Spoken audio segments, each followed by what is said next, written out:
Hello, and thank you for viewing Manage Your Time and Reduce Your Workload, Part 1, a presentation brought to you by Sloan C.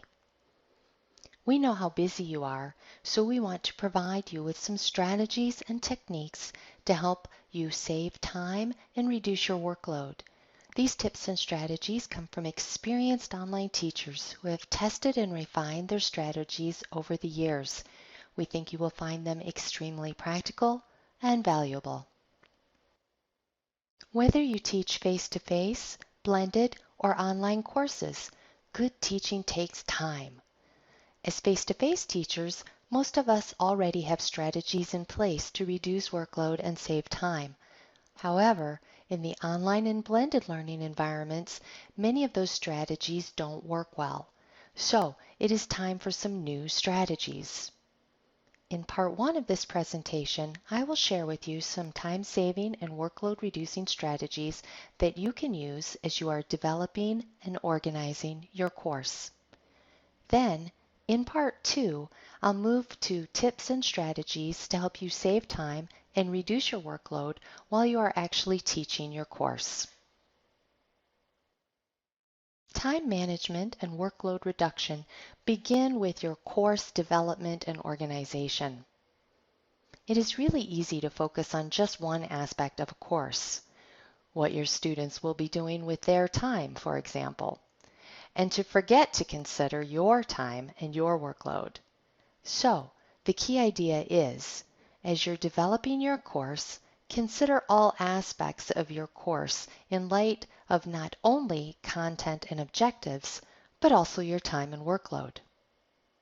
As you plan your course design, consider how many students you will have, the length of your course, and how many other courses you'll be teaching in the same time frame. Also consider narrowing the scope of your course by asking yourself what the students need to know versus what would be nice for them to know, so you can more effectively write your learning objectives and save yourself time by teaching only the important concepts. From there, you can figure out what types of learning activities and content, keeping in mind that different learning activities take different amounts of time and content can be found as well as created. Finally, you'll want to consider a variety of low-stakes assessments that are self-graded in addition to assessments that you need to spend time grading. In addition to the planning steps previously mentioned, you're going to want to take some specific course design and organization actions. I'll cover the actions quickly here and then go over each in more detail. During your planning phase, as part of your general course design, you should be talking with colleagues and start organizing materials you already have for your course. You'll also want to start developing a course navigation plan and a list of institutional resources you and your students can use. Finally, you'll want to start a document about course revisions. Additionally, as part of your content planning and design, developing some templates, creating some reusable content, developing rubrics, balancing your grading and feedback schedule, and creating support materials are all steps you can take early on to save time and reduce your workload. The first step you can take to really save you some time is to talk to colleagues and find out what they're doing in their online courses. Your colleagues in your department or college, as well as colleagues throughout your institution and colleagues around the world that you're connected with in social media, are all wonderful sources of help and support. Chances are they can give you some great time-saving advice about strategies they've used that might benefit you. Also, ask a colleague to look at your course. They can identify areas where navigation or directions seem unclear and provide you with feedback before you start teaching. Then you can fix all the potential problem areas and decrease the mountain of emails with questions about how to find something or how to complete an assignment and so on. Organizing files on your computer can be challenging, but it is an important time-saving step. It's time-consuming and frustrating to constantly be looking for your course materials on your computer. So coming up with an organization plan and then implementing it can be quite handy. The trick is to decide up front how you like to organize your materials. You may prefer to organize your course into units or by types of content. The Spanish 570 course example is organized primarily by units. Within each unit folder, there are subfolders for each objective for that unit, and within those are the content related to each objective. The Spanish 571 course example is organized based on types of content, with separate folders for all assignments, all presentations, and all quizzes. I personally prefer the first organization style. I find it saves me design and development time because I can see at a glance what I still need to do for each unit. However, you should pick an organization strategy that works with your brain because ultimately that could save you more time than trying to work with an organization scheme that doesn't seem natural to you. Easy and consistent course navigation means fewer questions from your students about where to locate things. Fewer questions means more time spent on content and less time spent answering email. Of course, you'll be constrained by the functionality of your learning management system, but you still have some options. Two example navigation structures, one organized by readings, discussions, assignments, and exams, and one organized by units, are depicted. There's no compelling research about which navigation structure works better. The key is to be consistent, to provide clear indicators of where things can be found, and to minimize the number of mouse clicks required to access anything in your course. Additionally, once you develop your navigation, it is a good idea to create a video resource that orients students to the learning environment by showing them how to use the navigation and where the important things are located.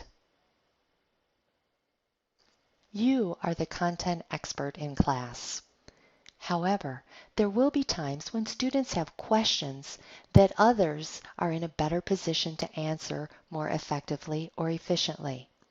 Additionally, you might also have questions, so it is a good idea to keep a list of contacts who can help you as needed. Helpful resources for your students include tech and academic support folks, such as the IT Help Desk, the library, and the Writing Center. So, when they ask a question you can't immediately answer, refer them to their resource list and let them take full advantage of all the services their tuition is paying for. On your list, you should include contact information for each person who can provide you with tech support for each technology you're using. You should also keep some departmental contacts on that list when you have questions about required information on departmental syllabi, for example. And of course, keep a short list of your favorite content experts who can offer up unique resources or help you answer those rare but delightful content-related questions for which you have no answer.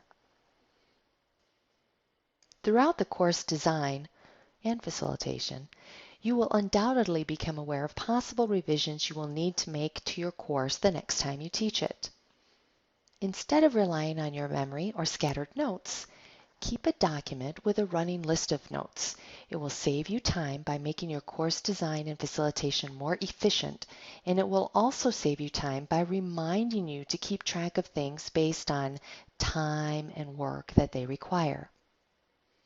On my revision notes document, I often include data from evaluations and from ideas generated from student questions or from their performance on assignments and exams, and observations about how much time and work things actually take.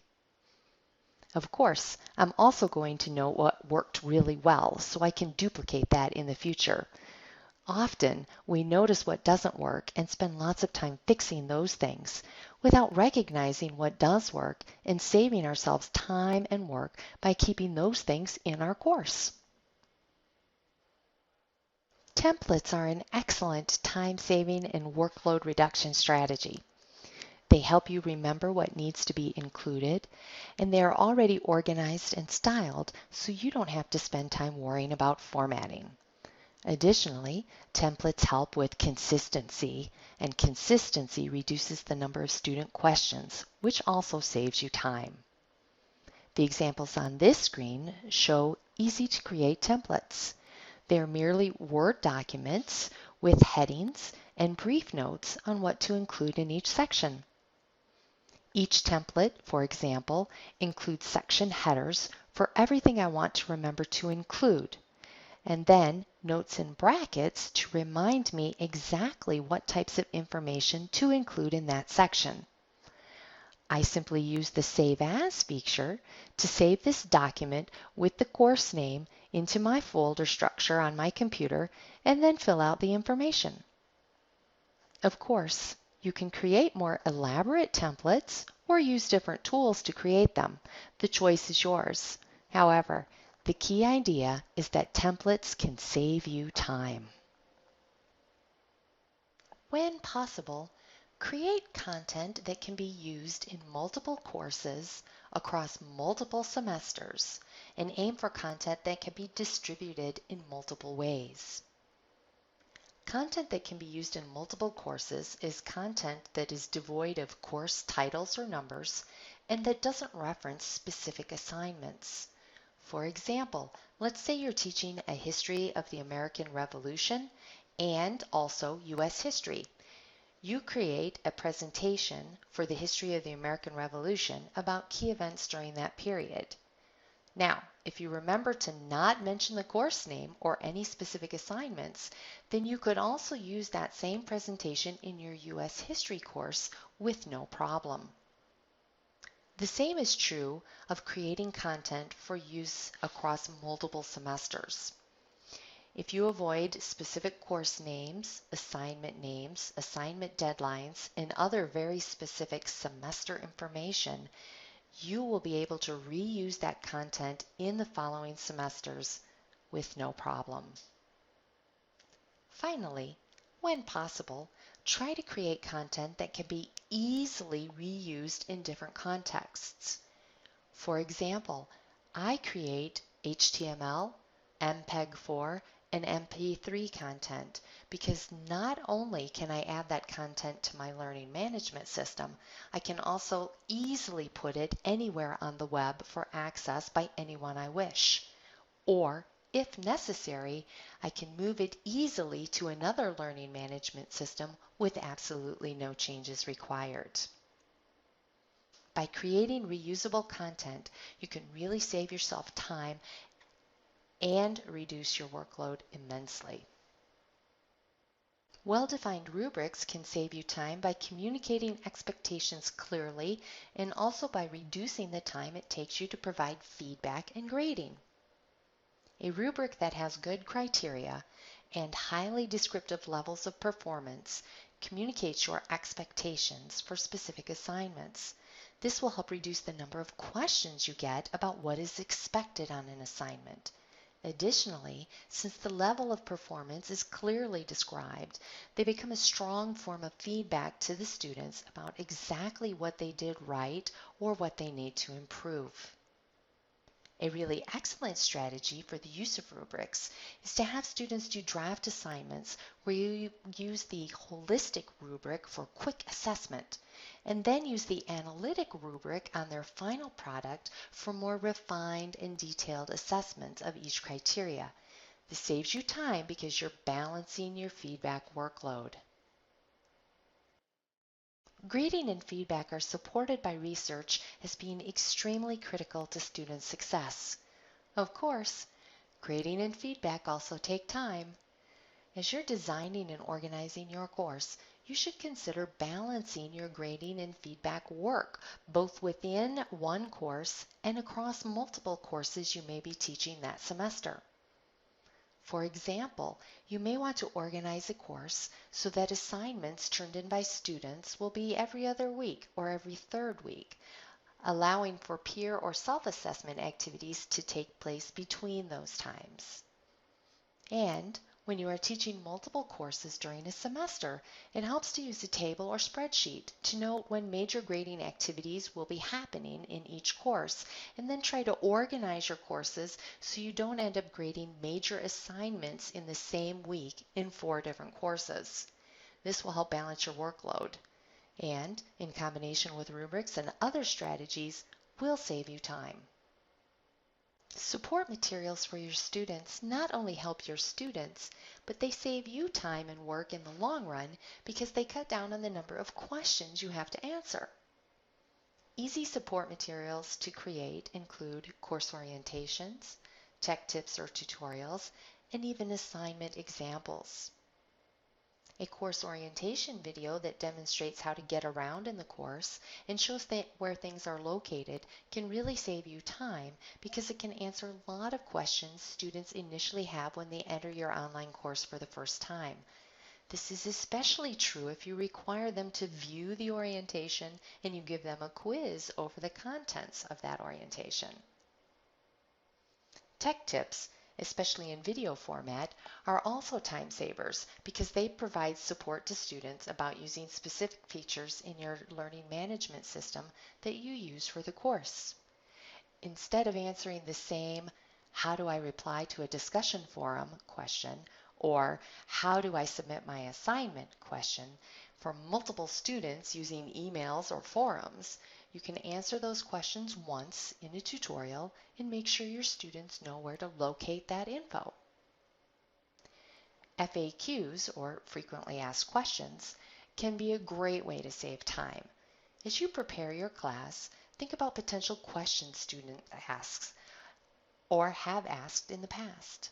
Then prepare a list of questions and answers that your students can read through before they ask you for help. Make sure to let the students know where your FAQ is located and encourage them to use it. Finally, assignment examples can be extremely useful support materials because they act as a demonstration of your assignment directions and provide one more way to clearly communicate exactly what it is you expect. Remember, by helping your students, you are saving yourself extra time and extra work. Thank you for your time. I hope you found the information in this presentation useful.